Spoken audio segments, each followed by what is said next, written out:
പെരുമ്പാവൂർ അശമന്നൂരുള്ള കഴിവേറ്റിക്കല്ല് നിങ്ങൾ കണ്ടിട്ടുണ്ടോ? ഇല്ലെങ്കിൽ വാ ഇപ്പോൾ കാണിച്ചു തരാട്ടാ. ഈ ചേട്ടൻ അങ്ങോട്ട് വന്നു. പൊട്ടിപ്പൊളിഞ്ഞൊരു താഴെ കിടക്കാതെ നല്ല തലമുറകൾ മറന്നുപോയ ചരിത്ര ശേഷിപ്പുകളാണ് കേട്ടോ ഇത്.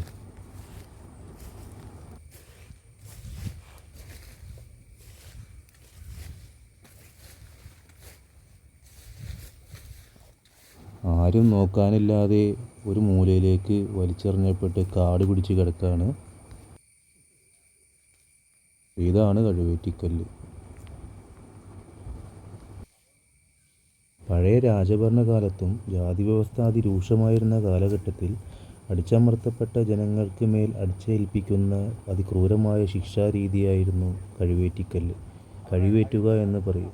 കഴിവേറി എന്നൊക്കെ വിളിക്കുന്നതൊക്കെ ഇതിൻ്റെ ഒരു ഭാഗമാണ്. നിയമങ്ങൾ ലംഘിക്കുന്നവരെയും ജാതി വ്യവസ്ഥ ലംഘിക്കുന്നവരെയും വധിക്കാനായി ഉപയോഗിച്ചിരുന്ന ഒരു ശിലയാണിത്.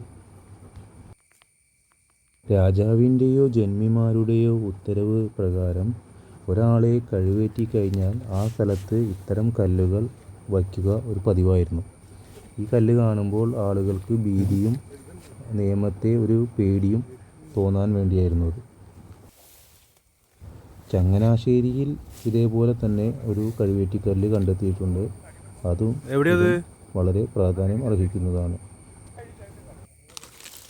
നമ്മുടെയൊക്കെ പൂർവികർ അനുഭവിച്ച ക്രൂരമായ ശിക്ഷാ രീതിയുടെ ഒരു രൂപമാണ് ഈ ശില. ഇതൊക്കെ വരും തലമുറയ്ക്ക് പഠിക്കാനും കാണാനും വേണ്ടി ഇതൊക്കെ നിലനിർത്തേണ്ടത് ഇവിടുത്തെ ഗവൺമെൻറ്റൊക്കെ ചെയ്യേണ്ട കാര്യങ്ങളാണ്. ഇതൊക്കെ കാട് പിടിച്ച് ആകെ നശിച്ച് കിടക്കുകയാണ്. ഇതൊക്കെ ആരും തിരിഞ്ഞു നോക്കണില്ല. അശമന്നൂരൊക്കെ പോയി കഴിഞ്ഞാൽ ഇപ്പോഴും കാണാം. തിരുവല്ലായപ്പൻ ക്ഷേത്രത്തിൻ്റെ സമീപമാണ് ഇത്. കേരളത്തിൽ വയനാട് തിരുനെല്ലിയിൽ ഇത് കണ്ടെത്തിയിട്ടുണ്ട്. പിന്നെ അശമന്നൂർ കണ്ടെത്തിയിട്ടുണ്ട്. ചങ്ങനാശ്ശേരി കണ്ടെത്തിയിട്ടുണ്ട്. വേറെ എവിടെയെങ്കിലും ഉണ്ടോ? പകുതി പീസ് ഇവിടെ കിടക്കുന്നുണ്ട്. കഴിവേറ്റുക, കഴിവിലേറ്റുക എന്നൊക്കെ പറയും. ആളുകളെ ഇതിൻ്റെ മുകളിൽ വച്ച് കൊല്ലുകയോ അതല്ലെങ്കിൽ വധിച്ച സ്ഥലത്ത് ഈ കല്ല് സ്ഥാപിക്കുകയോ ആണ് ചെയ്യുക. അറിയാൻ പറ്റും. മേൽജാതിക്കാർ കൽപ്പിച്ചു കൂട്ടിയ നിയമങ്ങൾ ലംഘിക്കുന്ന അടിയാളന്മാരെ അവരെ ക്രൂരമായി പീഡിപ്പിച്ച് വധിക്കുന്ന ഒരു ശില.